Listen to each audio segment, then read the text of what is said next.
Welcome, everyone, to the Modern Sacred Women's Work podcast. My name's Abby Payne, your co host, and we're excited to have conversations around what it means to be a modern woman, reconnecting with our sacred work as feminine beings, rebalancing the masculine feminine energies. I love it. I'm Chelsea Henderson, your other co-host, and thank you so much for joining us for our messy, informal conversations where we just explore all that is so important to us and what we think is important for the world. Thank you and enjoy. Hello, hello. Welcome back, everybody. We are so excited today to have one of my dear friends and fellow nurse coaches, Suzi Dia, here on the podcast. Hi, Suzi. Hello. Suzi, Thank you thanks for for having being here. me. Yay. Yeah, this is awesome.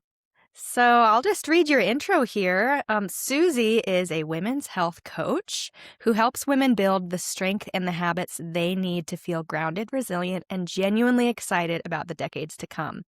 She holds a BSN in nursing and is a nationally board-certified health and wellness coach. She's also a personal trainer specializing in women's fitness and bone health and a sports nutrition coach. Oh my gosh, I'm getting so excited All the just reading things. this.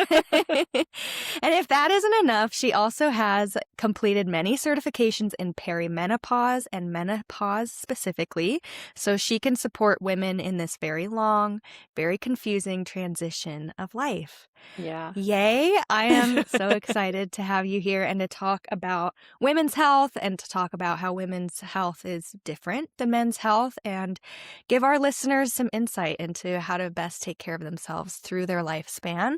So thanks Yeah. for being here, Suzi. Thanks for having me. I'm excited. I feel like I could talk about this all day. I think I kind of do talk about this all day, actually. Good. Good. Let's go. Marathon podcast episode. Yeah, guys. exactly. Yeah. This one's a 6-hour. I think Easily. that's a sign that you found the thing that you're supposed to do and you could Yes. talk about Yeah. it all day, every day Yeah. for years. in your life. Yes. Absolutely. And you keep learning. Yeah. But on that topic, I'd love to hear, and just for our listeners, like, how did you get into this niche, this topic? What was the process like for you to become so passionate about women's health and specifically perimenopause, that transition? Yeah. I'd say so. I'm a nurse by training. I worked as a nurse at NYU Medical Center right out of undergrad. And I actually I only worked as a nurse for a short period of time because, well, working as a nurse is really hard and not exactly what I thought it was going to be. And so I went from there and I started working with women who were pregnant. And they only hired people who were nurses and personal trainers. And it was really this interesting insight into women's health and the journey that the women were on. And at that point, it was really interesting because I found that every woman, I was working in New York City, so this was like really professional women that were hiring a one-on-one coach that was also a nurse. So they were like well established in their careers, but it was really interesting because as established as they were in whatever they were doing, they all had the same fears. They all had the same concerns, like what is happening to my body and am I going to be a good mom, which was really interesting. Anyway, that was kind of the start of it. And then I kind of had this long, I'll feel like I'll do a Seinfeld of like yada, yada, yada. Then I got to COVID. I mean, yada, we can yada, go yada back on that, phase, but for there's sure. a lot of yada in the yada, yada. So happy to go back through that, but it will take 6 hours. So if we just fast forward, I did a lot of different things with my nursing degree. And then as I had kids, I kind of chose a little bit of a different path in the creative world just to have more flexibility. And then basically around COVID, I was kind of backwards. Like everybody else was like drinking wine and sourdoughing. And I was the opposite. I was like, okay, when we come out of this, I want to feel better. So I'm going to focus on doing all the right things. That's just kind of how my brain worked, I'm going to, do these workouts and do these things. And I was still feeling like crap. And everything was hurting and I was pulling my shoulder. And every time I was like, okay, I'm on a good thing, something happened wrong. And so one of the things I had to do for continuing education for nursing was I did a health coaching course. And that was when I was like, oh my gosh, like this is what nursing is. Like this is helping people be well, not just be unsick, but actually learning how to be well. And then for me, because that was as I was transitioning, I'm 54. So in COVID, so when I was kind of transitioning through perimenopause, menopause, and I was like, I don't even understand. Like I'm doing all the right things. How am I feeling worse? And how am I getting injured? And that's what led me down the road for all of these courses. And then to really understand it's these little nuanced differences. It's not these big, huge things. It's not that we're so different than men, but Mm. there are things that matter more, like recovery, which is like, that's new to me, you know?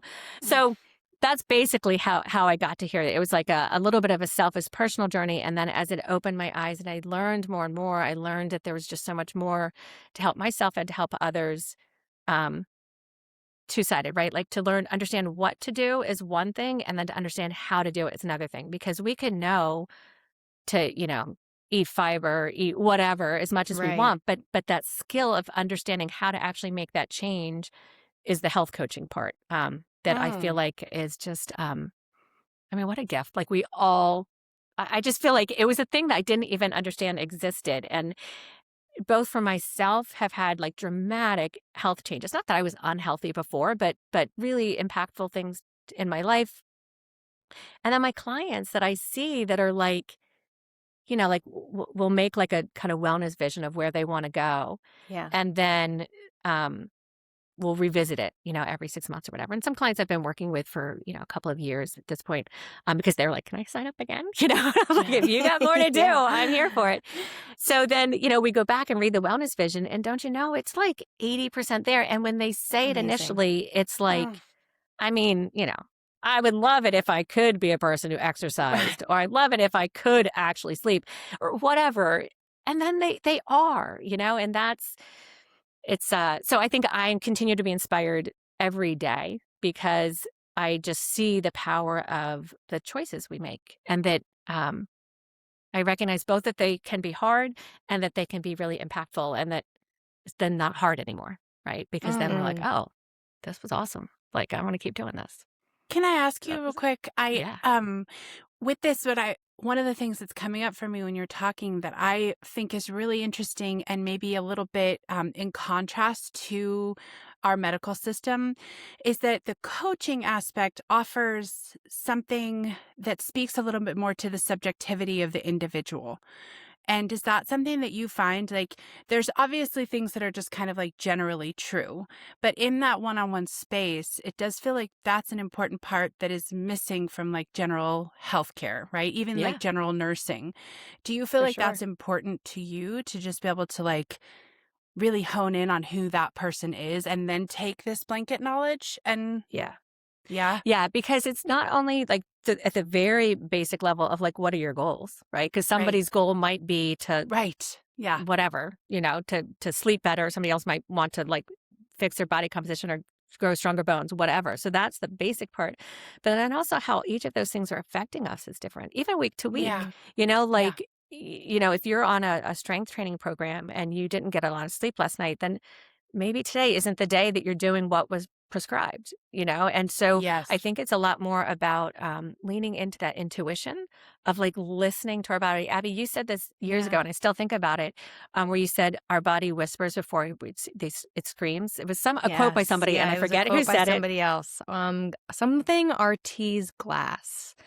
Yeah, someone like Yeah. that. The body whispers before it screams. Yeah. And I think that I just it like is one of those things that I heard and just have not forgotten. And I think I pull from it almost daily because it it's true. And to be able to tap in to that thing that our bodies know, but we're so, disconnected oftentimes.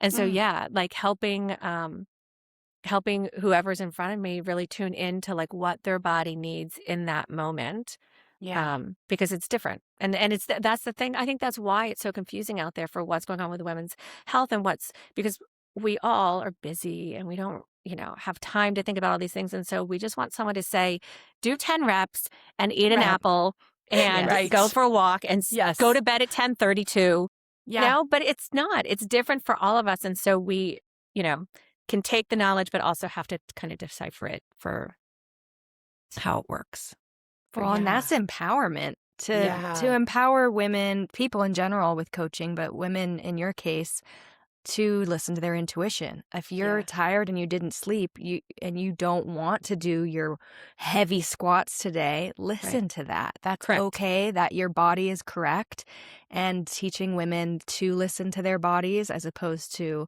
always doing what's prescribed. How empowering that is, that like I have the wisdom. Correct. And that wisdom for the other side too. So like I had a client yesterday and she was like, but I'll always take the easy way out. I'm like, that's awesome to know, right? So like you get to ask yourself that question, like, am I being lazy today? Or am I tired? Right. And that's a fair conversation. And that's, there's other women who are the other way where I know that they will do it no matter what. And so for them, the exercise is like, okay, today is not the day. And that is okay. That is not a failure. That's a win because I've listened to my body. So knowing kind of our bottom line. And I think the other part that I find most interesting too is,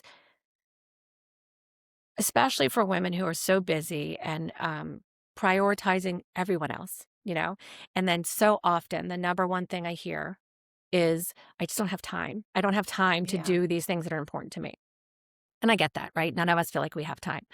But I think that there's this other thing that many women have where we're so used to being able to care for others and nurture others. And it's this really amazing strength that we've honed for years of planning and strategizing and working around obstacles and getting it done for everyone else, that if we can tap into that and turn it toward ourselves, it's really amazing. And it's like the best gift we can give to the people that we care about, because if we're caring for ourselves, we're there for them. And so I think that helping women see that is a strength that we can use is, I think that's one of the biggest things that I do, that it's not a negative to care for ourselves. It's not a negative to, to prioritize ourselves. It's not selfish. No. Right. Yeah. And to really own that, like we can hear that, but to own it and really feel like that, like this is a gift for myself and for others. Wow. Yeah, I love absolutely.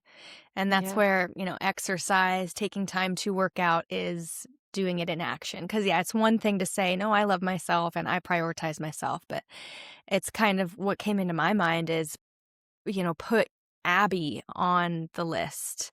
If a woman has 3 children and a husband and a career, all of those things go on the list of things to take care of. The dog, the cat, all of the things will put Abby on the list as if she was one of your children, as if she was your best friend or your business partner. And the more you can take care of her, I see so many women in the gym. I go to just a rec center here in the suburbs of Utah, and I do see so many older women who have the big hump back and are very frail, and they are trying to, I think, work out maybe for the first time, and their form is not good, and they are just look so uncomfortable. And I see these women, and I can see that possibly for their whole lives they have been bent over a child, bent over a desk, bent over cooking and making things. And as a woman, to have a strong back and shoulders is I'm taking care of me. I'm taking time to come out from bending over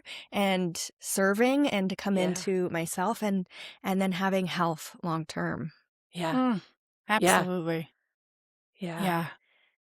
That heals that codependency too, that I feel like is so within all of us. It just has always, for me, felt so selfish. And I like how you're saying that, Suzi, about really feeling it, not just hearing it and saying it, because that's the practice. I feel like I've been focusing on that the last few years of, codependency is really strong in my lineage. It's really strong in me. And I could talk this through. I can think this through, but it's only starting to land in my body and practice more recently. And that's taken a lot of time and intention. And it is, and I think my name's on the list, Right. I think sometimes what happens is we start with a codependency. We may start strength training or doing something for our health for others. And then we start to realize how good it feels for us and how powerful we feel independent of others. And then that can kind of lead us to make those other choices too, or have it. I love Maybe that. they're not even other choices, but be inspired or influenced or motivated from a point of personal health and wellness, not just so that I'm healthy and for everyone else. I Mm. love that you said that, which is really meeting the person where they're at with their current Mm-hmm. worldview and their current values. If their Yeah. values are, I want to be, strong and healthy for my family, so that, and then we work with that. We work Yeah. with that, and maybe that changes later, maybe it doesn't. Often, I think it does. Like you said, once you start taking care of yourself, you're like, actually, like I just feel really good. Yeah. And my neck doesn't hurt anymore when I Right. wake up, and my shoulder doesn't hurt anymore, and my gut issues I've got, my bloating is down, and you're like, oh, like I just want to do this now for me. Yeah. Yeah. And it Yeah. doesn't have to probably be either or. It's probably like, I want to do it for my family and for me. Right. So it's not that we like forget about that part that is our whoever, our other motivation. I think we just realize that we count too. Yeah. It's funny Yes. that you say like put yourself on the list because it made me realize it is one of the simplest tools, but I do it with almost every client, but accidentally. It's like we'll go through and like okay, the plan this week is I'm gonna, whatever the plan is. Say we're talking about strength training. I'm gonna strength train twice. Okay, great. When's that going to happen? And they pull out their calendar and like, so many of them then now have a habit of a certain time during the week where they're trained to like look at the week. What do I have going on and schedule in? So like you said, write Abby on the list, like Yeah. literally pen to paper, putting their Mm-hmm. self on their calendar. Yeah. And I see that as like a turning point for a lot of people because both because it's like you're accountable to yourself. You put it on the paper. So if you don't do it, you feel like, wait, I said I can do it. But also I think it's like you said, like putting Yep. yourself on the list. Like, Yep. And then if you're looking at it and you're like, ooh, someone asked if I could do this for them, right. and I see myself, and Correct. am I going to like take myself Correct. off? Like, Yes. it just Yes. doesn't feel very good. Once you've put yourself on, Yep. Yeah. it doesn't feel great to take yourself off and put someone else in that Yeah. space. It's a very, Mm-hmm. yeah, it's a Yeah, good I like practice to that. get into. So Mhm. true. Yeah. Yeah. Yeah. Yeah. So, Susie, I'm curious about back to your story of how you got into this. During COVID, you were, working out, and you said, I was doing the things you're supposed to do. And, my shoulder was still hurting and things were still happening. It makes me curious, what do you think are like common misconceptions that women have about training, about health, things that maybe even you back then were doing or believing that now you're seeing a bigger picture, you have more information on that? What are like the common things? I would say probably it's just too much, like too hard, too much. Like, I mean, I was an athlete, so I love like going hard. It's a challenge. Like I put big physical challenges I've done in my life where it's like, just to see if I could do them. And I loved it. It's so fun and it's so empowering to be able to do it. But when you go through this transition of perimenopause, menopause, your progesterone starts to decrease first. And that's one of the hormones that helps. It's like protective and it helps us recover and it helps, um, it just helps our body in general recover is the easiest way to say it. But then when estrogen goes down too, then we start to have this like systemic inflammation. And so stress and inflammation can come from good things too, right? Like it comes when we work out, when we strength train, that's causing inflammation. That's stressing our body.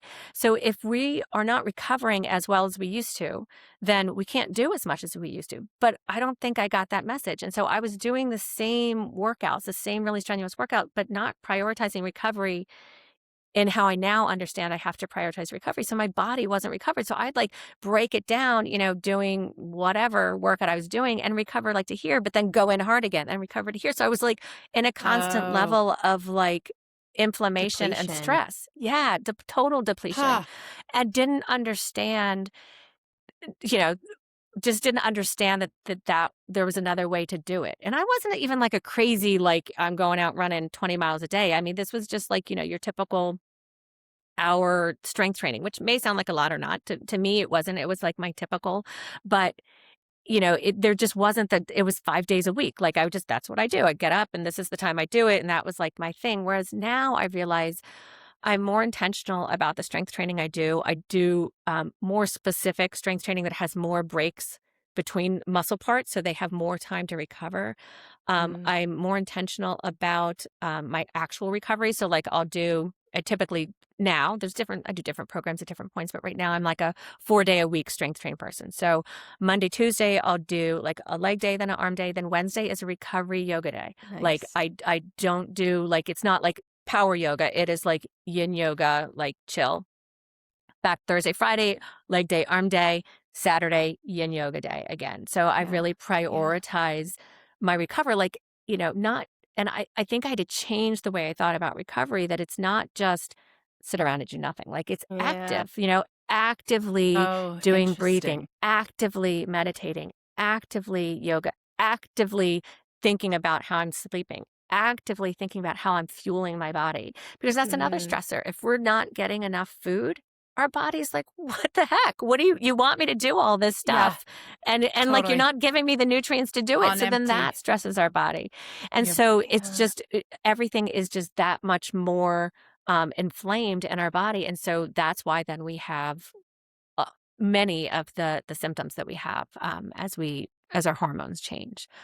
So I think for Mm. me, it was like really learning how to balance, like not to be scared of exercise. People hear like, don't do high intensity or don't do this or don't do that.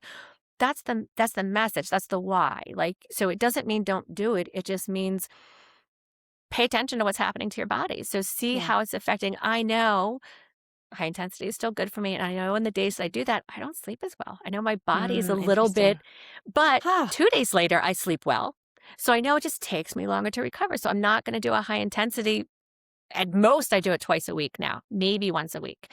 But I'll do the other things, that it's just, again, trying to get into that intuition of what my body needs and trying to um, listen. Listen to those Mhm. little whispers, like listen, like Yeah. recognize. It's interesting because like a lot of those symptoms of like hot flashes and all of those things are related to our nervous system, related to how stressed and inflamed our body is. And Wow. so those are some of the symptoms. It's how you know if you're overtraining. Did you not sleep well? Did you wake up in the middle of the night? Did you have a hot flash? Like, for instance, so my Wow. my Okay. daughter is studying abroad right now, my middle daughter.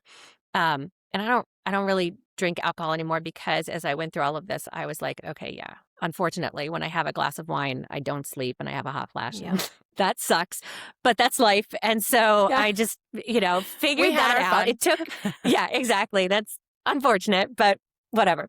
But I went to Rome because that's where she is. And I was in Rome and she's 21. So like, like whatever. We had wine almost every night, which is very unusual at this point for me. I came home and I was only there for like 5 days. I came home, pain in my shoulder, hot sweats every night, waking up in the middle of the night, even after I was done. Like I was no longer Fascinating. doing it, but I had the remnants of having 5 days of just not making the choices I typically make. And it was interesting because it took like, I don't know, a week or two, maybe 10 days to kind of clear my system. But it was like my knee hurt, like the places where I'm tweaky anyway, right? Like, so like Mhm. typically they're fine. They like tweaked out. Like I was Interesting. inflamed and it was really fascinating. This was only like a month ago, 2 months ago, but I don't have any symptoms of anything. And so it was really interesting to see how my lifestyle can influence those symptoms. Your hormones and because okay, Yeah. my knowledge of menopause is, I guess, that hot flashes and all that is normal. But what I'm hearing you say is that that is not necessarily always true. That can be a sign that we're Yeah, not recovering, correct. that we're, have too much alcohol, not enough sleep, working too hard, working too long, that is going to show up as those symptoms. Yeah, and I think I would nuance that a little bit, that it's not normal to have those things. It is like our hormones are changing, like that happens, but it's influenced by our lifestyle choices also can be influenced. Mm. Like some people are just like, they'll have hot flashes forever and there's other things they can do for that. But there are numerous studies that show that our lifestyle absolutely influences the symptoms we feel as we transition through perimenopause and menopause. Well, That how that empowering. yeah. Well, also, Empowering, and it can also be like it can feel the other way too, because when you're having the hot flashes and waking up, you're like, but I'm doing it. Like, I'm trying so hard. What do you mean this is my fault too? You know, like now I'm not recovering well, or I'm Which not, is such a woman thing too, right? Yeah. This is like our burden, and there's very little information. Sucks for you guys. Thanks for bearing all the humans for us. And also, good luck with that. Also, now you can't have wine anymore. Right. Yes, exactly. But I can, and I will. Right. Exactly. Peace out. Yeah. Please. Yes. But okay. So what I hear you saying that is really piquing my interest is recovery.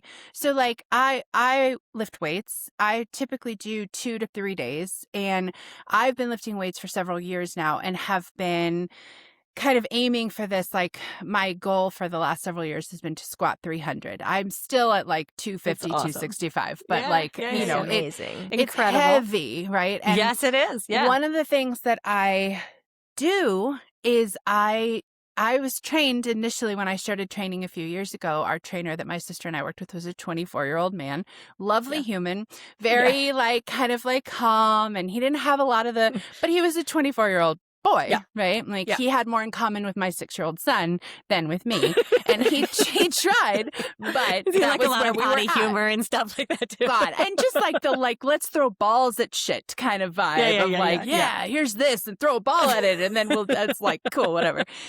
He was really awesome and very empowering for me to be like, no, you're strong, like let's go, right? And I loved that.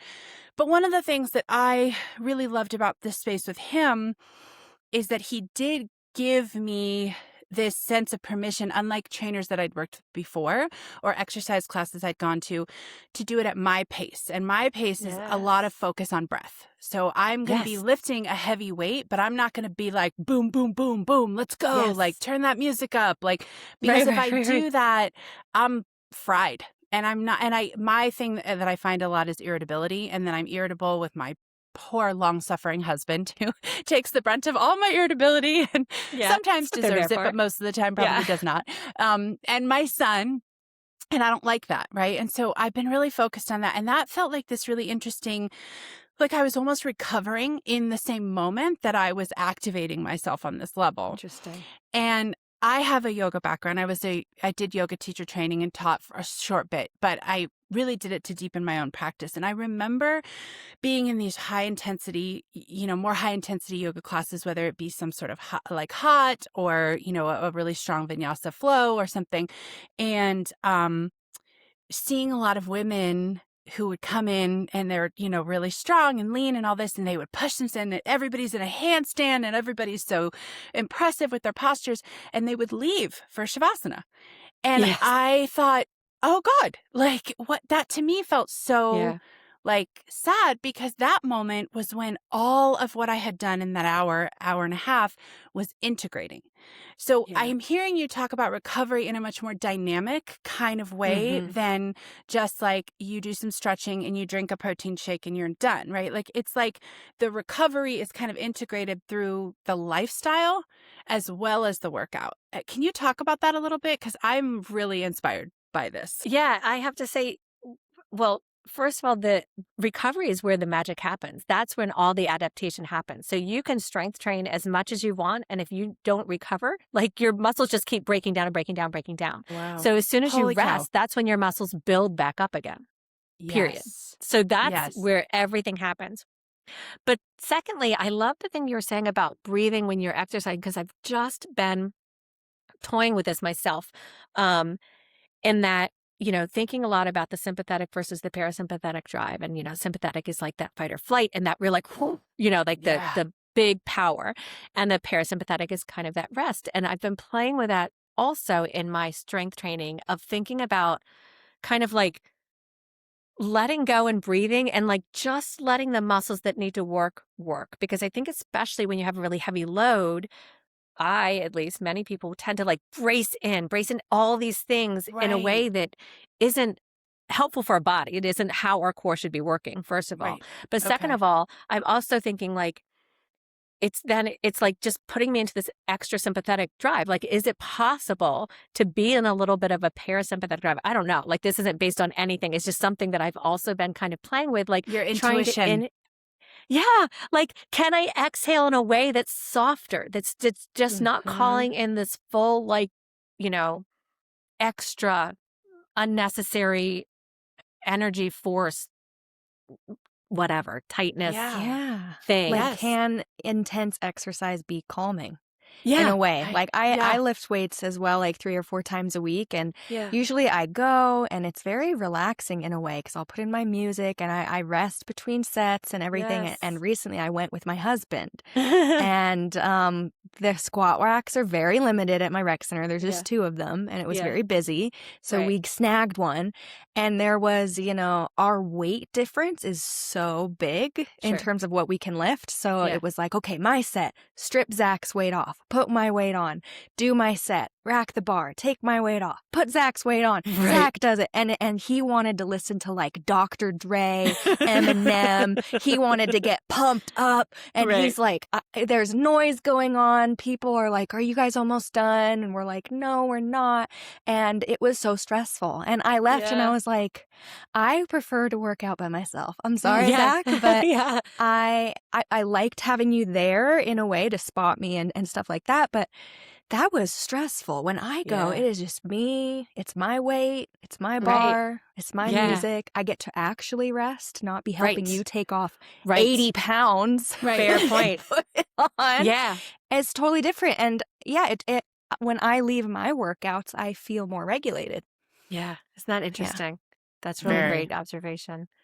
I find with the women that I train in their, rest between, we do breathing exercises. And so I'll take them through, like, depending on the day, like we do different things all the time, but the goal is typically to tune in, like feel your heart rate, feel how it comes down as you breathe. And that's, it'll be like typically 5 breaths is a minute, so in between the sets when we're resting is like tuning back in to our body and bringing everything back down again. So there's a lot of breathing, both because I think breathing's important for core, like using it properly, especially for women and our pelvic floor. I mean, men have pelvic floor too, but I feel like for women it can be more, Right.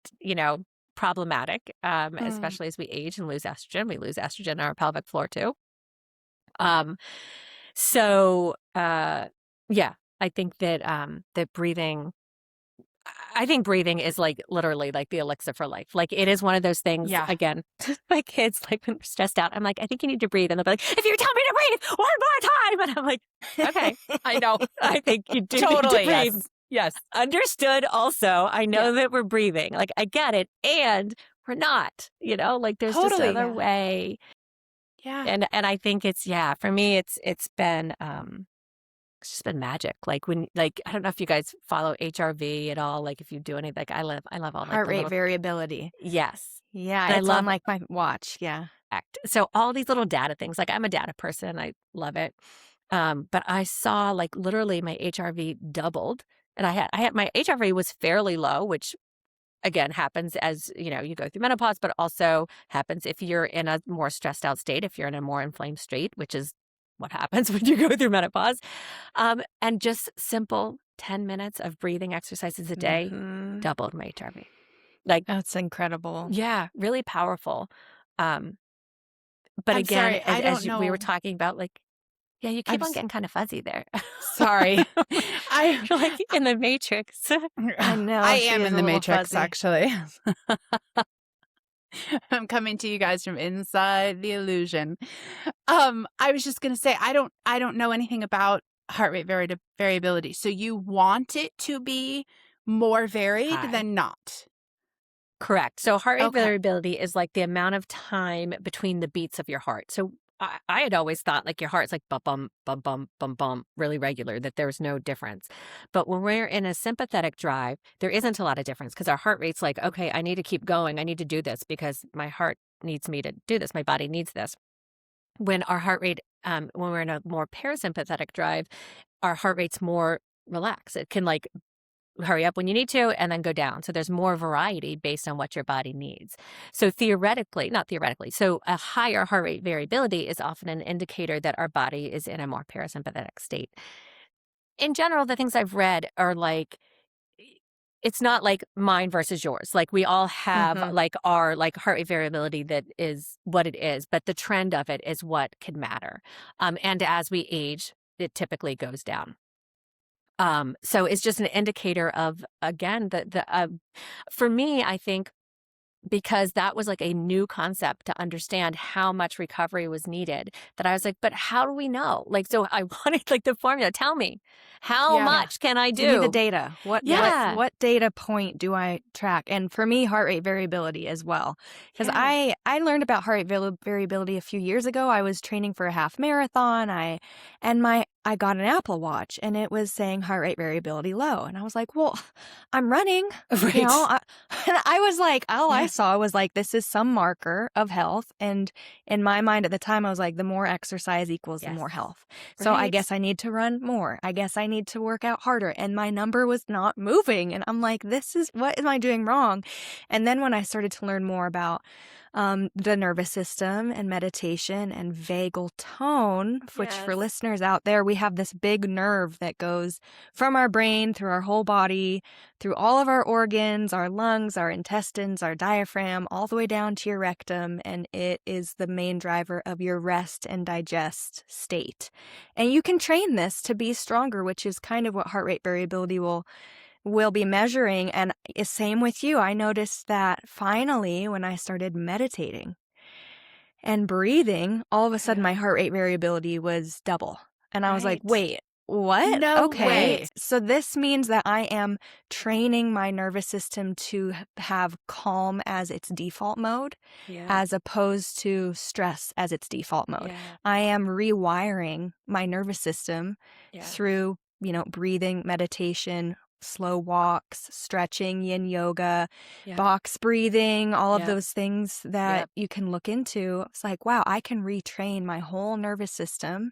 No more panic attacks, no more anxiety attacks. I stopped drinking coffee as well. I only Right. drink decaf because I have a really sensitive nervous system. Stopped working in the ICU, Right. stopped working night shift. So a That'll lot do of it. things changed, but I was like, oh, I used to think I was an anxious person. I'm not an anxious person. My nervous system was trained to be in stress all the time, and you can train it to be in rest. It's really an amazing metric.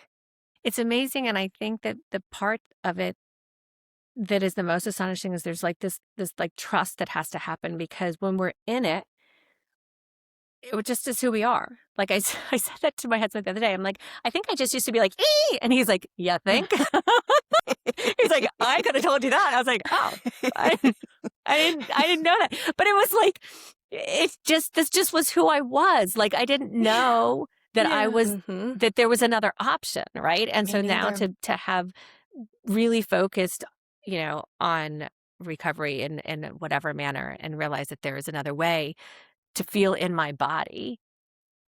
It's like, you just don't, I didn't know that there was another way to feel. I just thought Yeah. that's how everybody felt, Same.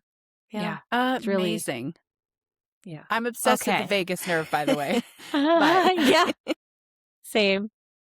So I know we've been throwing around certain terms or even hormones, progesterone, estrogen, heart rate variability, strength training. And I wanted to give you an opportunity to maybe explain to our listeners and take the stage a little bit in what are like the pillars of health, which in our pre-call, you talked about these 4 pillars of health. And what is menopause? Like, what are our hormones? What is progesterone? What is estrogen? What are these things? What happens to them as we age? What's changing? Yeah. Just like explain it as if this is Yeah. the first time someone is hearing Got it. anything about this. Well, I'd say that basically the average age of menopause, which is your last menstrual period, it's literally one day you're in menopause, but everybody says just menopause in general, because after that the 1 year past your final menstrual period is menopause, and then after that technically is postmenopause, but it doesn't really matter. I'll just say the same thing as menopause. Like, Interesting. past when your period's done, you're in menopause. That's the average age is about 51.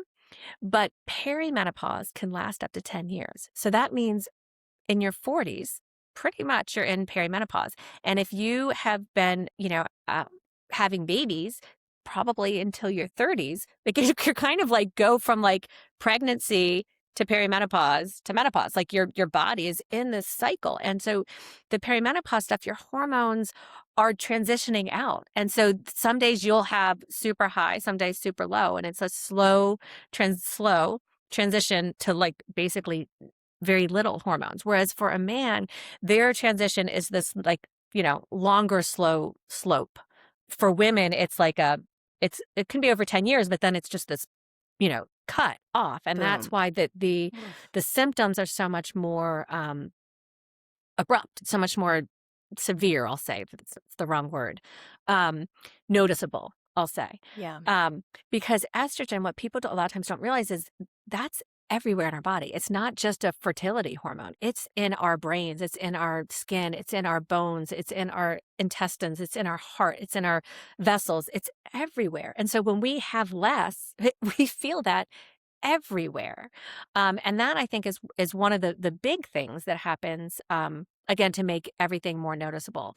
And then the other things that happen along with that is in our 30s, men and women will start to have bone loss and muscle loss at about 3 to 5% per decade. So Okay. like in general, if you're not lifting weights, you're going to have some muscle loss. When you hit menopause or just before, this can go to about 1 to 3% per year. So Wow. dramatically increases. And the same thing happens with bone loss. Bone loss happens beforehand, but around menopause, those 5 to 7 years around menopause, you can have a 20% drop in bone density, which Wow. greatly impacts obviously your risk of fracture and osteopenia, osteoporosis. So those happen more dramatically to women than men at that transition of menopause. And so the things that research shows, I mean, that's the thing that I find most exciting about it is yes, some people choose to use hormone therapy, and that's fine. That's an option for some people. It's not for everyone, whether personal choice or family history or personal history.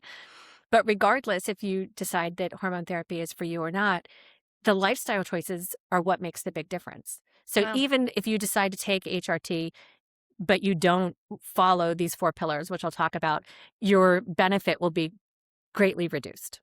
And if Mm, you don't take it, but you do follow the 4 pillars, you could have phenomenal benefit also. So the pillars amazing. they're not going to be like a big shocker to anybody, but that doesn't mean that they're easy to do. Um, it's strength training, nutrition, sleep, and stress management. So the Okay. things kind of that we've been talking about. So Yep. for exercise or strength training, it's lifting in a way that's doing progressive overload. So like both of you are doing your strength training a number of times a week, and each time or each every other weekish, depending on how you're doing it, you're making it a little bit harder. So you're progressively making it harder. And making it harder can be a lot of different things. It could be increasing your reps, it could be increasing your weight, it could be increasing your speed, it could be increasing your hold, decreasing your speed. A lot of different ways that we can progressively overload. Um, but the point is doing it in a way that is safe and manageable. So for a lot of women who are starting weightlifting, that's I think the most delicate. It's people I love to work Mm-hmm. with, but it's also the most delicate part because our tendons take a little bit longer, especially when they don't have that extra hormones to help soften them basically and Yeah. help them to be more resilient. They take a little longer to get stronger than our muscles. So our muscles will feel strong. We're like, oh, I can do it. I'm going to start to increase my weight, and it's too early. We need to just Mm, go super slow um, into the whole process so that we can safely, without injury, strength train. So that's the first part is strength training for our muscles, but the benefit is also on our bones because that's how we make our mm, bones stronger. Our bones are constantly remodeling. I think it's within 10 years we remodel our bones. But what wow. happens when we are in menopause is so the way that the bone works is like you're constantly like getting rid of some bone and making new bone. That's kind of like what happens in our life. And that's why like in 10 years you've made a new bone because you've gotten rid of it, you've added more. But the getting rid of it part starts to happen more as you go through menopause and the rebuilding it happens less. And so that's why your Of bone course. density starts to decrease. So we Okay. have to send the message to our bones that like we need them to be strong. And the way we do that primarily is with strength training. So pulling on the muscle then pulls on the bone, and then your bone's like, oh, cool, I need to get stronger. Let me go ahead and do that. Um, Cool. so that's the main part from strength training. Nutrition is the big supplement to that, because the way we build muscle and bone, frankly, is with our nutrition. So if we need protein, protein has amino acids in it, and that's how we build muscle. And if we don't have enough protein, our body is like, oh, where am I going to get this? I guess I need to get this from my muscle. And so it actually takes it from your muscle. So then you're at the gym working out, and your body's like, well, I don't see any amino acids around, so I better go to the muscle. So you're basically just going to the gym so you can go to the gym. Like you're not getting a benefit if you're not feeding your body properly, Right. Um, and then, obviously the other macronutrients are important too. Carbohydrates and fats are important. But the protein is the one that I find most women, especially, kind of struggle with. People in general, but I find women struggle with. And then some nuances, like calcium is really important because our bones do the same thing. Our bones are like a big holding of calcium, and our body needs calcium to work. And so if we're not getting enough calcium in our diet, it goes to the bone. It takes it out of the bone. Your bone. Yep. Yeah. So getting enough of both of those, and there's nuances that I'll skip about, like how to get it, where to get it, or we can get it too. It doesn't matter. But I feel like it starts to feel like, there's too many things to think about. So far the pillars are strength training. If you could get in two 30-minute strength training sessions a week, I would say, if you don't know how to strength train or you haven't done it yet, get a trainer. You could do, worst case, you could do an app, some YouTube videos, but in front of a mirror, video yourself. Form really, really matters. It matters to prevent injury, but also matters so that you're just doing it right. Like using the muscle, like getting what you're trying to get out of it. But I do think that trainer is just worth everything. And it doesn't mean you have to have a trainer forever, right? Like invest in a trainer for 6 months. Yes. Learn how to foundation. strength train. Yeah. Right. Yeah. It doesn't have to be, if I don't have a trainer, I don't show up. That's one reason people have trainers. But the other one is to really learn how to do it. Absolutely. Then for nutrition, I would say, if you had to do one thing, focus on protein first. The rule, there's a lot of nuances out there. Tell us how much protein. So the guidelines just that's changed. a question we had. Yeah, the guidelines just changed. It used to be 0.6 kilograms per gram of grams per kilogram of body weight, and it just changed to up to 1.6. So it almost doubled. I think it was 0.8 and it changed up to 1.6. There are studies that show, some studies, it's more like experts in the field, like Dr. Stacy Sims, who's an exercise physiologist specializing in women's health and fitness specifically, would say it's really for women a little bit higher, more like a toward the 2.2 or even higher range per kilogram per kilogram body weight, which kind of comes down to, for easy math, 1 gram per pound. Okay. That's a lot. Is this the easy math. Ideal body weight? Body weight, correct. Ideal body weight. Because I remember my mom, when she was on a weight loss journey, it was like, okay, if I'm 280 pounds, that's a lot of protein. I'm like, I think it's ideal body weight. Ideal. So put in, how does someone find their ideal body weight? That's a good question. I don't know if I'm sure there is a list of ideal body weights of what we should have. Most people, I feel like, have this number in their head of what they want their ideal body weight to be. That's usually what we end up using. The way that it kind of nuances out for people, and again, there's calculators online. So if you have your body weight and you're not sure how much you need of anything, there's the Cuttingham formula, and there's different formulas online that I could give you guys to link to. I don't have them off the top of my head, but okay, great. There's a way to figure out exactly how many calories you need. It's not really about calories, but that's part of it. But if we're just talking about protein, and your ideal, so I always do it as kind of like a 150-pound woman, and we're going to say, I can get my little calculator out, even though I've done this example many times. I don't have it in front of me. So if we say 150 pounds, and I guess we don't. If I'm doing the 1 pound thing, then we don't. We can just then say it would it's be 150 grams. Correct. Okay. I sometimes do it the other, That's a because technically lot. it's a lot, and it's higher than what's recommended. So when I do it, I do usually do what's actually recommended. I personally do the 1 gram per, but that's not for everybody. And that's okay. The reason why it's generally recommended that's a little bit higher for people in menopause is because estrogen helps with building muscle. And so as we have less estrogen, our body doesn't use the protein that we have as much. And so that's the theory, is that the more protein, not excessively, but a little bit more protein will help our body be a little bit more able to use it and build the muscle from it. Okay. But basically, if you're then thinking about 30 grams per meal, then you're going to get, 90 grams each time. And then if you have, your 2 snacks also, or a snack, you get pretty much around there. One of the big reasons with the 30 grams too is one of the amino acids is called leucine, and that really helps with building muscle. And that usually is about 3 grams in a 30-gram serving of protein. And that's why where that 30-gram number came from too. Oh, Okay. Interesting. But I think basically, if you just think about like have a hunk of meat, or if you're a vegetarian, that we'll talk about next. But if you're not a vegetarian, have a hunk of meat like the size of your palm, like about an inch thick, each meal, and for snack, and then have some veggies and some healthy grains and stuff like that. Like, it's kind of like the easiest way to think about it without thinking about it too much. If that helps. Okay. And then for vegetarians, because we're both vegetarians. Chelsea eats some meat, but I'm more of a vegetarian. It gets It's a little harder. It is a little harder, Yes. especially because, especially if you're looking at how to balance out macronutrients. A lot of that is with really great, healthy carbohydrate plant-based foods, but they're gonna be more plant heavy. Do you eat eggs at all? Sometimes, but Okay. no, not No, really. not so much. So I'll tell you what I do. Maybe you can, and we'll get back to the 4 pillars. I don't want to get too far away from the 4 pillars, but so I will do like a tofu scramble and have that in the morning. I'll do Perfect.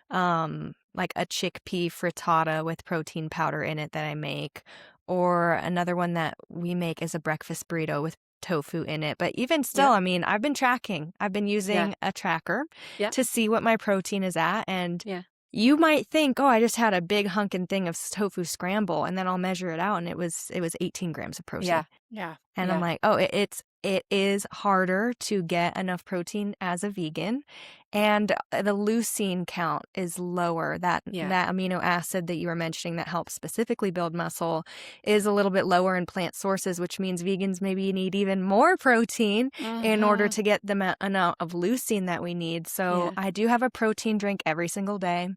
I just find that it's a pretty easy way to supplement is to have a serving of a protein powder with soy milk, because soy milk has more protein than oat milk, which I learned because I was using oat milk, and I'm like, oh, I can get 8 grams of protein with soy milk versus 1 gram with oat milk. So it's I mean, even as a nurse, even someone who knows about health, I'm learning so much right now about nutrition and what things have in it. You know those Ezekiel bread, the sprouted grain Ezekiel bread? I'm pretty sure one slice of that has 10 grams of protein. So one of the things I've been doing, I'm gonna pick some of that up. I do eggs and I do meat, but I have a lot of like social sustainable issues around meat. Social is in like humane. So I am part of like a meat co-op. I try not to eat meat from restaurants. I try not to eat meat from an industrialized meat system, which is where most grocery store meat comes from. And when I'm not doing that, my husband is vegetarian. And so we are trying constantly to like focus on that. And that's one of the ways that I've been starting to swap out is like, we do eggs, but like, I mean, 7 grams of protein in an egg? That's like, how many eggs can a girl eat? Wow. I think that egg whites are rare, where like that's one's really helpful. Is like I might have an egg or 2 and then like half a cup of egg whites. Like I get like the carton of egg whites. Like that's super helpful. Extra. Edamame, Abby, that's a big one that I feel like is great yeah. for protein. Lentils, which I'm sure you do too. Like I'll oftentimes do that, make a salad and have lentils on top of my salad. I eat probably 3 times a week. I'll get like that package. I think it's 8 ounces of like the cubed tofu, and like that's like a lunch, which is pretty. I feel like that I can get like, I think I had it yesterday. That with some black beans and a bunch of vegetables. And that was definitely, I think that was 30 grams. I mean, it's a lot of tofu. It's a lot of bulk. It's a lot. Which vegans get more fiber. Yes. We do get our fiber because everything that you're eating has fiber in it for the most part. But yeah, I mean, it's something to be very aware of. I used to be like the buttered toast girl. I'm like, wake up in the morning, have a slice of buttered toast. Right. And that's another misconception that we are seeing so much. And even worse is like skinny is back. I know. And fat is bad. The deficit, being in a deficit, calorie restricting, as opposed to training and eating to actually lose weight. If someone's goal is truly to lose weight, to do body recomposition, which we probably will get back into that after you explain the rest of the pillars. Yeah. But yeah, there's just a lot of misconception out there around how to fuel our bodies. For sure. Yeah. Which is and that goes back to recovery, and it goes back to like it's hard to build muscle if you don't have enough fuel, like if you don't. Do you eat dairy? Yeah, No. Okay. Not for the most part. Sometimes I'll get some sour cream, maybe a little bit of cheese. Yeah.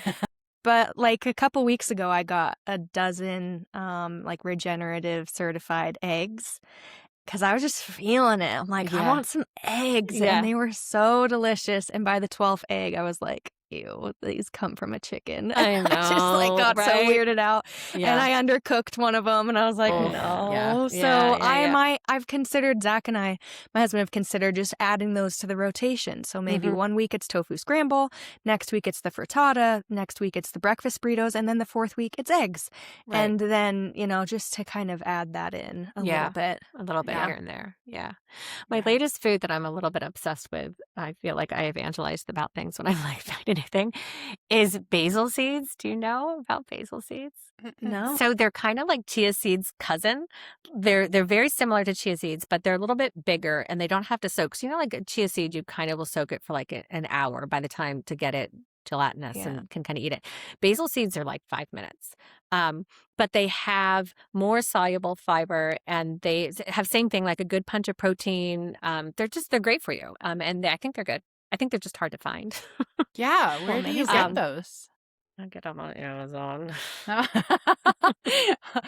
overlords, as our friend Steve calls them. I went to Whole Foods and they didn't have them. So I'm like, I literally don't know where else to find them.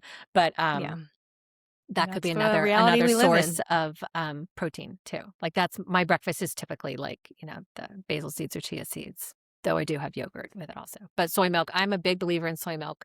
Also, I feel like I did a lot of research because I'm like, why is everybody hating on soy so much? And so like I really like dug back to be like, is this real? And it's not real.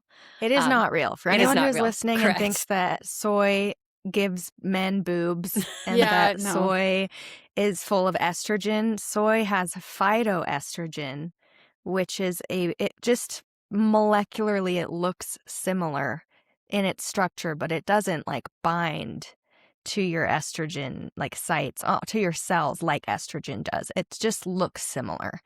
But yeah, a lot of that has been debunked. That's a question we get asked a lot as vegans, especially my husband is like, well, you're just eating tons of soy. Aren't you afraid you're going to get man boobs? I'm like, okay, first look at Zach. He's very lean. He does not have man boobs. Right. Yeah. Okay, so protein, 1 gram per body, per pound of ideal body weight. That's what I do, but technically the recommendation is a little bit lower, is 1.8 is at the high end for gram per kilogram, which then you're going to do the math. But okay. Yeah. And for me, as someone who started tracking these things, I was like, oh, I'm getting like 20 grams of protein a day. Correct. Yeah. So my goal is to hit 100. Yes. Because if you're getting 20 grams of protein a day and you're like, oh, I have to now get 150, for me, it's 100. And then once I'm able to maintain that, incorporate some recipes, figure out like there's Greek vegan yogurt now that has 13 grams of protein in a serving. I just discovered that. So I'm discovering things. And as I'm able to hit 100, then I'm going to hit for 150. Great. So I think that it can be a little overwhelming to be like, how much protein? Right. And I think tracking can be a little triggering for people sometimes too. And Definitely. So I have 2 things to say about that. One is that I have some people who just track protein. Like they don't track everything, but she literally writes it on the back of an envelope but I think what's interesting is like broccoli has protein. Like there's a lot more that has protein than what we think. So it does take a little bit of paying attention. it doesn't have to be forever, but just have a sense of what Yeah, it is. Because if definitely. you don't pay attention a little bit, you just have no idea. And I like to think of it as like an empowering tool, not a restrictive tool. So it's not at all about what I'm not allowed to eat. But for most people, it's like, oh, I need to eat more. Like I did Right. not have Yep. enough, Right. especially That's what protein, I but of discovered. often most every food. And so I think that we can turn it on its head and think about how do I use this to make sure I'm fueling my body, not how do I deprive myself of something, you know? That was a fun Yes. surprise for me when I did start tracking, as I was like, "Oh, I get to eat more." Right. Correct. I was Yeah. And feel better and sleep better. I And was eating like Yep. 1,400 calories a day and not Yes. getting enough protein, so now I get to Yes. eat more food. Yeah. Yeah. Yeah. Yeah. Have some Yeah. Ezekiel toast with almond butter. And Yeah, I'm definitely going to pick some of that up because you do have to just, it's helpful to know that a slice of Ezekiel bread, will have 10 grams versus a wheat slice will have 3 grams. So you're like, Right. oh, soy milk versus oat milk. There's Right. little things that I'm already eating yeah. that I can get more protein. And I'm 32, Chelsea's 42. So we have a range of people who listen age-wise. And the more that we can both learn this Mhm. now Yeah. as we're entering different parts of the, just the life cycle as women. Yeah. If I can get to that 51 mark, 41 mark, where that transition starts to happen and I'm already strength training, I already know how to do the moves, I Yeah. already know what's in my food, that I'm going to have a smoother transition. Oh, hands hopefully. down, because Absolutely. Yeah. you've built like we lose muscle, but if we lose muscle from here versus if we lose muscle from here, like you're just creating this amazing base. I mean, I think that is it's never too late. Like we all can benefit from it, but what a gift you are giving yourself to be doing this now. Because Yeah. you can build it Yes. so much easier. Like with the same effort, I will not have anywhere close to the results that you have because my body just doesn't build muscle as efficiently as either of your bodies do right now. Mm-hmm. It's just Because a of the fact. estrogen. Because of the estrogen. Yeah. Okay. Mm. But whatever, it's where I am, right? So like thankfully I've been an athlete and I've been lifting, but all the better. Like the younger that we can do it, the better. Yeah. Still benefit. Amazing. Yeah. Okay, so talk to us about the other 2 pillars. Yeah. So the other 2 are sleep and stress management. So if we talk about sleep, I'd say every single person that I talk to says sleep is not ideal, that they're having some kind of issue with sleep. And every single person I've talked to who has made an effort has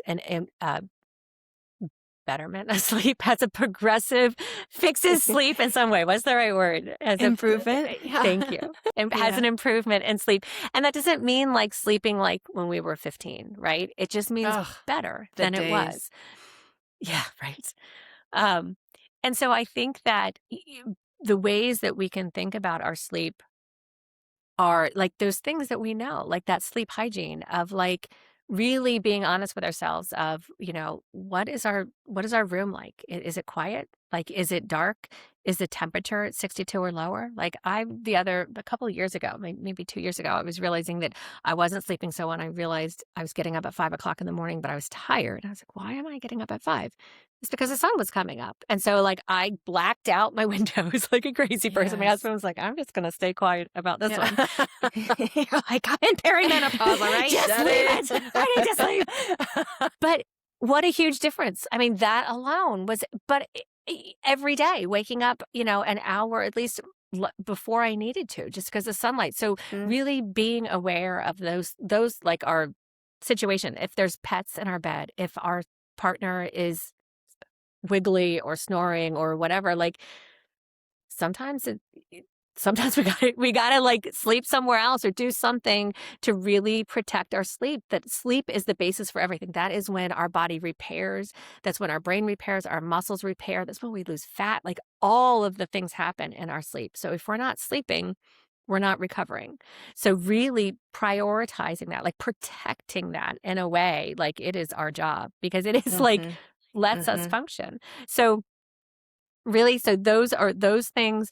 That the other things that help with sleep are when we eat. So I noticed accidentally, and one of my wearables, one day I was like ate like lunch really late, or I forget what it was, but it ended up I was done eating dinner by like like a grandma, like 5:30 or something like that. And don't you know, my deep sleep that night was like an hour longer than I typically get. Oh, And it okay. was all, I think and I've since tested a little bit, but it was all because I think my body had more time to digest its food. So if I'm Yeah. eating right before I go to bed, my body's busy digesting and not busy, rejuvenating me.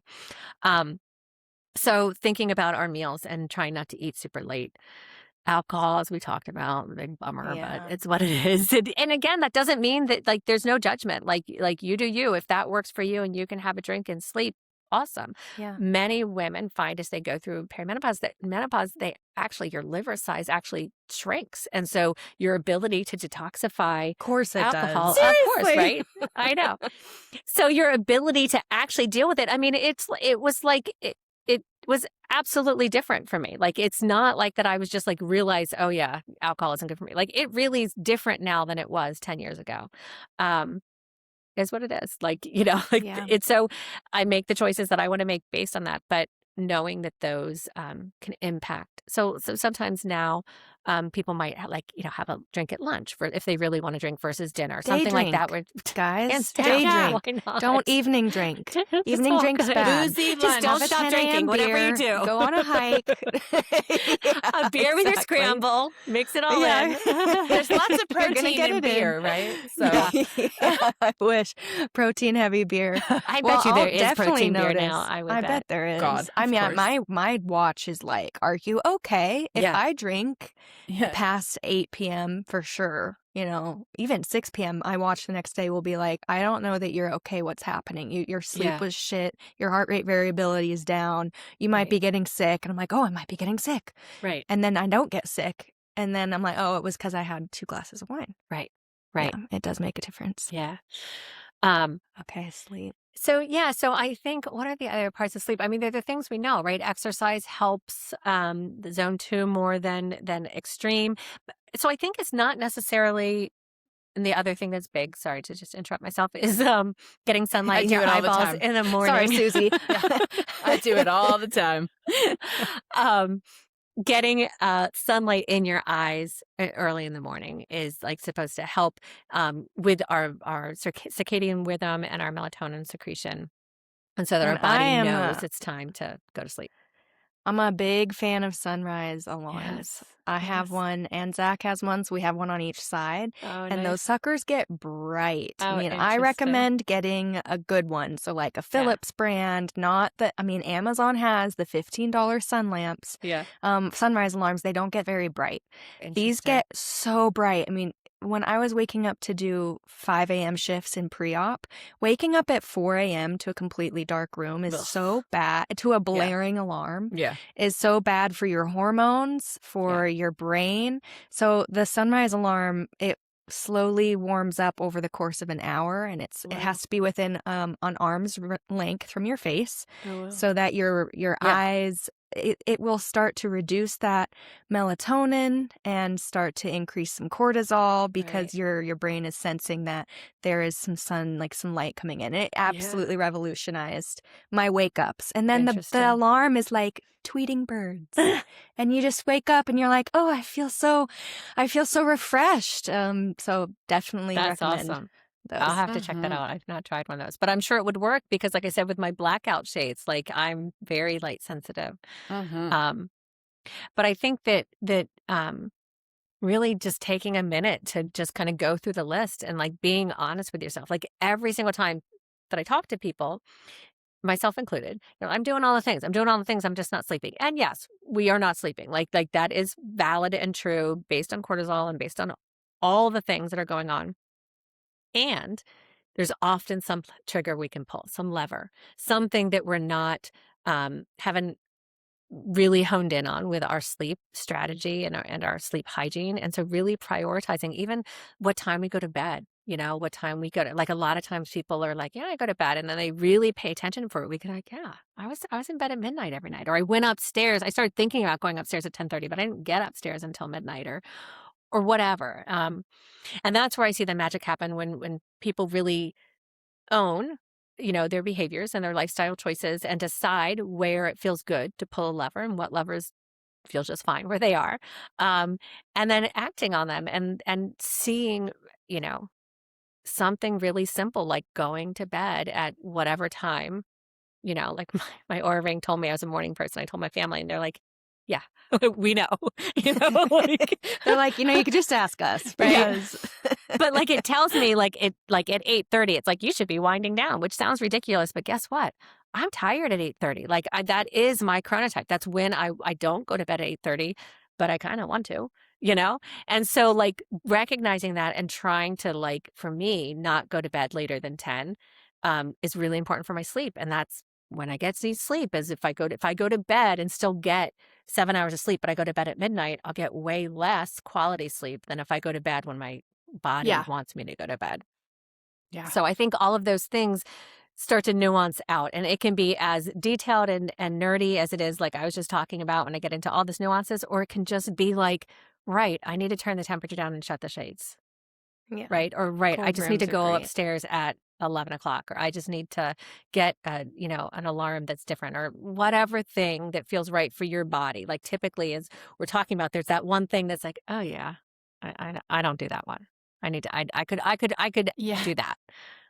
That's the one that usually will help the most. That If doesn't I'm usually being take even a lot honest. of effort. Yeah. Correct. Yeah. Yeah. What's yours, Chelsea? What could be your sleep thing? My It sleep sounds like you had one of those. thing. Um, well, I think recently we have a little 6-year-old boy who's been dealing with some nighttime fears. So he is back in bed with us, Yeah. and Yeah. he's a big bull child who sleeps like a starfish who Yeah. rotates, which is actually ironic because that's what Correct. my father used to say about me when I would climb into their bed. Uh, but he really likes to snuggle against me, facing me with his knees Right. into my stomach and Awesome. That's really comfortable. really kind of Yeah. kick in Yeah. there. And it's so, I mean, Yeah. it's these little hands are on my face. It's so precious. And I'm so Oh. grateful for these moments. And also, Yeah. it does reduce my quality of sleep. Yeah. Yeah. I think if I'm thinking about my habits for me, I drink a lot right before bed. I have a cup of tea, I have Yeah. a cup of water. I indulge myself in these late night beverages. Late night. Mm-hmm. I'm like you. I mean, I'm like I'm going to bed now. It's 8:15 and and I'll lay there and I'll watch a show or I will read a book, Right. Right. whatever, but I am not actually falling asleep until 10:30, but like I like to be in bed early and just really Yeah. get in that space. Yeah. But that those late night beverages, then I'm like either I'm in that state of sleep where I'm anxious because I'm like you have to pee and you're Yeah. just sleeping through Yep. it, or I wake up. And Yeah. most of the time I can go back to sleep, but I've really trained myself at this point to go back to sleep without getting in the thinking process. I go back to sleep with like a Mm. podcast or a story on. So Mm-hmm. then it's like I have chatter in my head. So there's some sleep, Right. there's some what do you call it? Hygiene factors there that I Yeah. think are just Yeah. coping mechanisms for Yeah. anxiety and caring for my family and Yeah. indulging myself in those giant cups of tea. They're Right. so good. I love them, but I could love them at 5 p.m. instead of at 9 p.m. and do And better. that Mhm. right, that sometimes those little changes is all it takes, and sometimes that recognition of like, this isn't the time. Like this Yeah. is just the time of my life where I let sleep, I deprioritize sleep because I am prioritizing the needs of my 6-year-old. And that's Yeah. okay Yeah. too. Like there's no Yeah. right Yep. or wrong. It's just like what feels right for you, you know? I'm at a Yeah. different Yeah. stage. I'm a new empty nester, so I'm like, it is all about me. Like I can Love. go to Yeah, sleep when I girl. want, I can eat what I Amazing. want, I can all the So things, good. right? Like Oh, so fun. uh, Okay, can you anyway, speak the last briefly to stress yeah. management? Because I'm really Yes. interested in this one. And I'm interested in And your I feel perspective like of being proactive. yeah, Sorry. I think that kind of is back where we started, right? Like in really recovery. I think stress management is another way to say recovery because stress is, not just like, oh, my job is stressful or my family is stressful or my parents or whatever, like these things that we think of as stress. It's all the things coming in our bodies that is a stress. And like we were talking about before, working out is a stress on our body. Not eating enough is a stress on our body. Not recovering is a stress on our body. So all of these things are things where that are going to impact our stress. Then add on top of that the systemic inflammation of menopause, where all of our kind of reaction to that stress is higher and our inflammation is higher. So that's what the active stress management is about, tuning in. Like, I think breathing is, it's all the things that we talked about. It's like fueling properly, sleeping properly, but then also taking time um, to breathe, like really just sit and let our thoughts be. And I think the other one, and this is the question that I find most women, especially when I ask them this question, is that they get teary and emotional when I ask, like, where's your joy? Like, how much time do you spend devoted to your joy each day? And Yeah. it like knocks the wind at myself too. Like years ago when I first thought about this, I'm like, crap. Like Yeah. I don't spend hardly any time doing something just for fun. So much so that like I don't even know what that would be. Like it's like not even like I'd be Yeah. like, okay, tomorrow I'm gonna start finding joy. Like, cause you have to figure out what it is that even brings you joy, Yes. And Yes. Yes. but that is part of stress management, right? Like not just actively undoing things, but also walking toward what fills us. Um, and that again, back to like prioritizing ourselves and allowing like that's okay. Like it doesn't have to be, 2 hours a day that I'm going to go off. I mean, it could be, but whatever, like, but it could Yeah. even Maybe just be it's painting something your nails. hands down, Yeah. anything. Yeah. Yeah. Mine oddly was, learning a language. Sounds so stupid, Cool. but I I felt love like it it. was like fun and different. And, now I've done all kinds of different languages. I mean, I do it on Duolingo. It's not like I'm like at like Parlez-vous in Francais or anything, but like I like it, I'm on like my third language now, like of just learning and, I do a little bit every That's so day and, cool. it brings me joy. Like it's fun and it's fun to just experience this other culture for this little teeny minute of whatever. Amazing. Takes you out of yourself, Yeah. just completely out of your own shit, whatever's going on with Correct. family or work, whatever. It's like, oh, now I'm in my Spanish learning mode. Yeah. Yeah. And it's like such a break for the rest of the brain. Yeah. And I think it Yeah. just is this reminder for me of like the world is big, right? Like there's so much in the world that we don't know and don't experience and that it's yeah. Uh, so that's mostly what stress management is again just awareness of how our stressors are impacting us, aware of what our stressors are. A lot of times I think we're not even aware of what our stressors are. And then um deciding how to manage them in a way that it's going to be beneficial. And I think that, with these health pillars, again, they're not like breaking news. Like this isn't like, okay, I need to eat well, exercise, sleep, and manage my stress. Like, okay, I know. But I think that the key is then deciding, well, which one's the priority right now, because we can't change all of them at once. So just deciding which one's the priority and then experiencing what is it for me in this stress management? Like what feels right to me? Do I need to work out less? Do I need to run less? Do I need to eat more? Do I Mhm. need to sleep more? Do I need to meditate? Like, and then just trying it out. Like, I don't know. So let me try this week and see. Maybe if I take a day off of running and walk instead that day, how does that feel? And it's just a little experiment Mm-mm. that week to see how does that affect the rest of us. And then it's, because it's like this long-term picture of where we It's go from that. amazing. Yeah.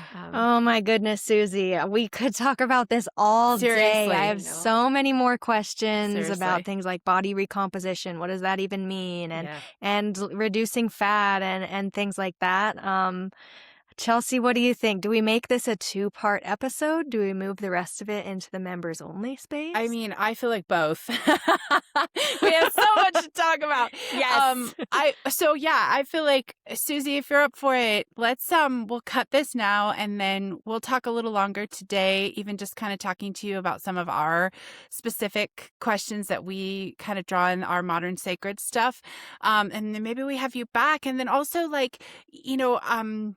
could we play a little bit with some of these things? Like maybe we each take on a pillar that feels important to us and do some play and get your Yes. feedback on it and then come back and talk to our listeners about it. Because I feel like what I hear you saying so much is the idea of nuance here, right? You're right. It's not breaking news, but also majority of women aren't doing it for all the reasons, Correct. right? We don't prioritize Correct. ourselves. We don't have the information. The information is not made available. It's not focused on, right? There's all Right. these things. So Yeah. I feel like this conversation is incredibly important. And some of the stuff you guys have talked about from the medical perspective has been like, I didn't even know about heart rate variability and the importance Right. there. I assumed immediately, keep it low. No, you want the Right. variability. So, Right. and I Right. really just love that subjectivity, the nuance of it, of like every Yeah. human being, while we are very much similar, is different in their own way. And so really, like, what does it mean? And holy cow, I feel like we could have a whole episode on just finding joy, because now I'm like, God, what the Mm, heck is my joy right. even? I So, know. Yeah. It will stick with you. I feel like, oh, yeah, yeah, I you, feel like I'm going on a little journey, a joy yeah. finding journey. Yeah. Yes. Well, okay. So then for now, let us say goodbye and then hang out with us in the studio. Let's talk for a little bit longer. That'll be for our members. And then let's schedule you to come back and we'll do a second episode if you're cool with that, Sounds because great. we I'm need to in. keep Amazing. talking.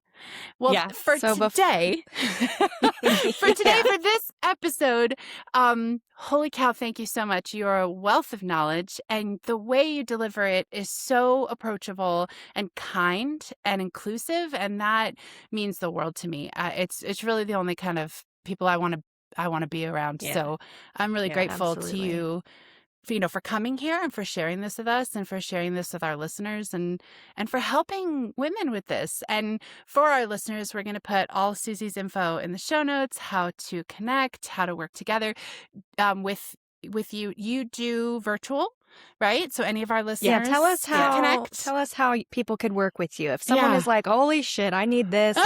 I need someone to help me and we love the 24-year-old trainer, but I want to work with Suzi instead." Yeah. Do you do Yeah. virtual I clients? do. Do you I do. tell people how they can work with you? So I do virtual appointments. I do some if you're in outside of New York City. That's where I'm located. So if anyone's in that area, I do some in person too, but mostly I do all virtual. And so I do a combination of strength training as a personal trainer and health coaching. And there's only one person right now that I do only personal training because she's kind of got the other things dialed in and she doesn't need as much support other places. But for the most part, the strength training is more like we were talking about before. Like it's form based. It's form based. So I'm like making sure that like their foot pressure's in the right spot when they're doing their hinge, when they're doing their deadlift. So I'm really making sure that their form is correct. Like you're watching them I'm do the what? exercise Yeah, on the video. Like, let's correct, walk through these. Show me how correct. you're doing it, and yeah, okay. Yeah. So basically, what I'll do is I'll be like, this is your like plan for the. I'll usually write a plan for 3 months, and then one day a week we'll do it together, the start to finish plan together, and I'll correct or change things as it goes. And then depending what's going on, I'll like tweak the workouts for the next week, depending on what's going on, so that they can progressively overload in a safe manner. Uh, so Yes. I meet with them to train weekly for that, but then I do health coaching as a partnership for that. So a lot of them will do it back to back. We'll train and then we'll do health coaching, and some will train and then later in the week we'll do a health coaching call, which is I felt like initially I'm like, they're spending a lot of time with me. They're going to be like, enough. Like Yeah. I don't need to see you 2 times a week. But I feel like that's the magic because there's for all of us. Like when I worked as a health coach, one of the best things I learned was I was like, I don't eat a very healthy lunch. Like I'm kind of all over the place. And then the more I talked about it, I realized my obstacle was like my bowls, which sounds so stupid. And this is like health coaching to a T, where I'm like, my bowls are either too small, my salad's falling out, or it's too big. And I feel like I'm eating out of like a mixing bowl. And that doesn't feel good. And then finally I was like, great, why don't I get this really beautiful bowl that has a lid? Like literally my life has changed. And that was like years ago. And like I love Amazing. that. so obvious, Yeah, but that's so awesome. I it was love also it. not. So the point is, that's where I think the health coaching comes in, is that it helps us to figure out what are our obstacles, what are our sleeping obstacles, what are our whatever our priority is right now in tandem with the strength, because the strength, there's a very specific learning, but then the health coaching that there's more strategy and more specific obstacles to come up with. So long story short to say, I work with people, usually it's 6 months at a time because not a lot happens before that. Sometimes we'll do 3 months, but pretty much if we want to see change and behavior change and consistency, it just takes a while to build those habits and figure out what's getting in the way, to figure out how to experiment with different things, to figure out what's going to help. So typically it's at 6 months kind of commitment at a time. Okay. Cool. And how can people find you if they're interested? Yeah, Montclair Health Coaching. That's the name of my town. Montclair Health New Coaching. And there's like all Jersey. the links on there. NJ. Okay. You know, Yes. it's We'll like, put the yeah, and I we'll know. put the link to your website in our show notes. Yes. Yeah, if you're listening and you want more, come become a Modern Sacred member and listen to the rest of the questions we're about to ask Suzi. Yeah. It's $10 a month as of this recording, so you'll That get is a some extra bargain. bonus content. It is a bargain, and Yes. potentially in the future, we'd love to have Suzi do a live workshop Yeah. with Love our it. members as well, where you can come and ask your questions. Mhm. You can come and bring your specific situation and just really learn even more from Suzi. And we love our I'd love it. members. Thanks, y'all. Yeah. We'll see Yeah. y'all next time. Thank you for listening and Thanks, joining guys. us. And thanks, Suzi, for being with us. Yeah. Thank you. Thanks for listening to another episode of the Modern Sacred Women's Work podcast. We're so glad you came. If you'd like to learn more about Modern Sacred, our offerings, book clubs, and women's events, you can go to modernsacred.com or follow us on Substack. We were so happy you were here with us. I hope you have a great rest of your day. Thanks for listening.